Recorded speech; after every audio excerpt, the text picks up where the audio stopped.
За сайн байцгаана хүүхдүүдээ, та бүхэнд энэ өдрийн мэнд хүргэе. Одоо бүгдээрээ ZipCredit програмыг ашиглаад онлайн гурамд шалгалт яаж өгөх зааврыг та бүхэнд оруулъя. Та бүхэн ZipCredit Student Portal гэж бичээд Google-ээс хайж болно. За ингээд хаагаад орохоор ийм браузер ажиллаж байгаа. За түүнээс биш та бүхэн гар утсаар ерөөс орохгүй. Ямар нэг аппликейшн ашиглахгүй. Заавал компьютер мөн таблетээс интернет браузерыг дамжиж орж шалгалтаа өгөх хэрэгтэй байгаа. Гар утсан дээр болохоор дэлгэцэн дээр нэг жижиг харагдах учраас та бүхэн шалгалтаа хугацаанд дамж хийж чадахгүй. Тийм учраас таблет, одоо суурин компьютер, лаптоп байвал тэрийг та бүхэн ашиглаж болно шүү. За ингээд Student Portal гэдэг ингээд орохоор энэ дээр нэг юм хоёр сонголт байгаа.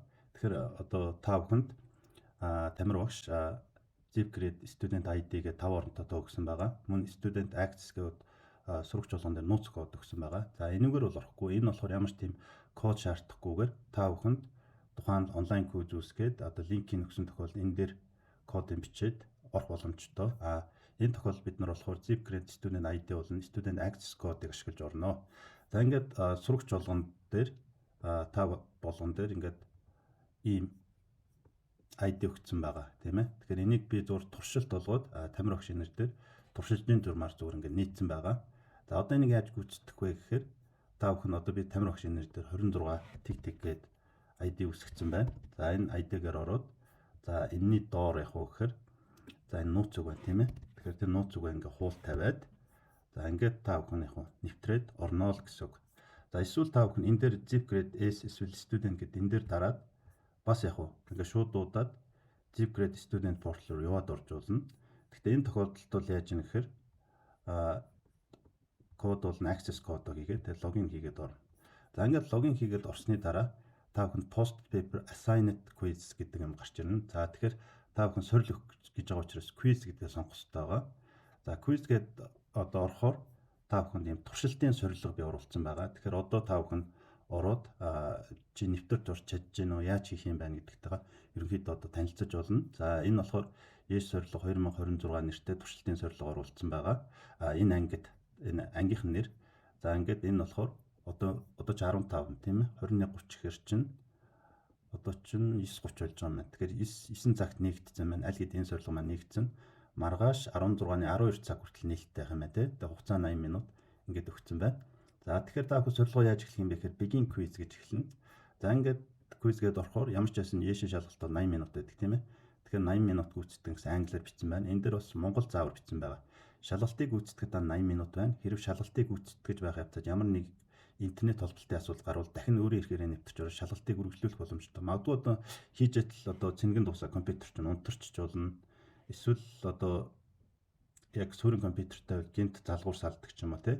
Ингээд ямар нэг саадаар ингээд шалгалтаа үргэлжлүүлж яхад тасалдвал санаа зовох хэрэггүй.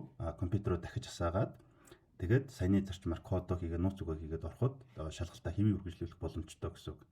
За хариултын утасны дээр буюу таны зүүн талд тэгэхээр энэ талтай байх нь шүү дээ. Шалгалт дуусахад хэдэн минут үлдсэнийг харуулах бөгөөд энэ таны хугацаанд амжиж хийж цагаа төлөвлөхөд хэрэг болох юм аа гэж бод.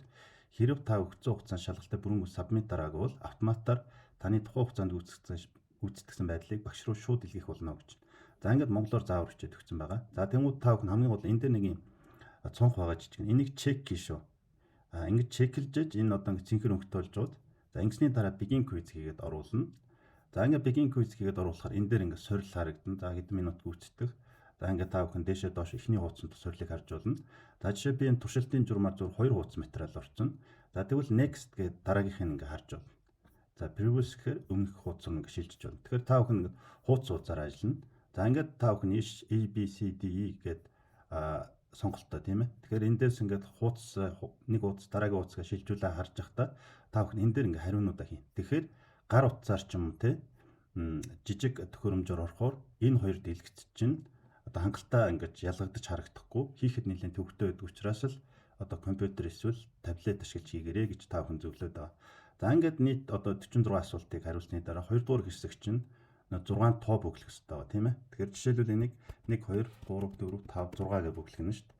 За эднэрийг та бүхэн даалгаврыг үүсгэж явахдаа тоонуудаа бүглэн гэсэн үг. За ингээд цаашаа явах вэ review submit гэдэг дээр дарна. За ингээд хийгээд дуусчлаа гэсэн тохиолдолд та бүхэн энэ дээр дарах нь шүү дээ. За ингээд одоо ямар хариу сонгосон чинь ингээд харагдаж байгаа. 2 дугаар хэсгийн тоо хариугаа яаж бүгсэн чинь харагдаж байгаа. За ингээд чи болцсон бол яг уу submit teacher гэдэг дээр энэ дээр яг уу дарна гэсэн. Энэ дээр тодорхой юм дутуу байвал яг уу go back to edit responses гэд буцаад ороод яг уу гэхээр дахиад хариугаа өөрчлөх. За энийгээ болиулах юм. За ийм өөрчлөлтүүдийг хийж болно. Буцаага засвал сонигтэй дарна. За буцаж ингэж ороод за ингээд дахиж шалгаад эцсийн байдлаар болсон гэж үзвэл submit teacher гэдэг рүү дараад за ингээд чиний сорил яг ингээ явна гэсэн. За сорил явсны дараа яг уу гэхээр чиний одоо гүйцэтгсэн байдал ингээд энэ дээр чинь ингээд харагдана. За хэрвээ одоо цаанаасаа тухайн шалгалтын материалын хариу хийцэн бол чамд одоо ямар даалгавар дээр зөв хийсэн буруу хийсэн бас харагдах боломжтой.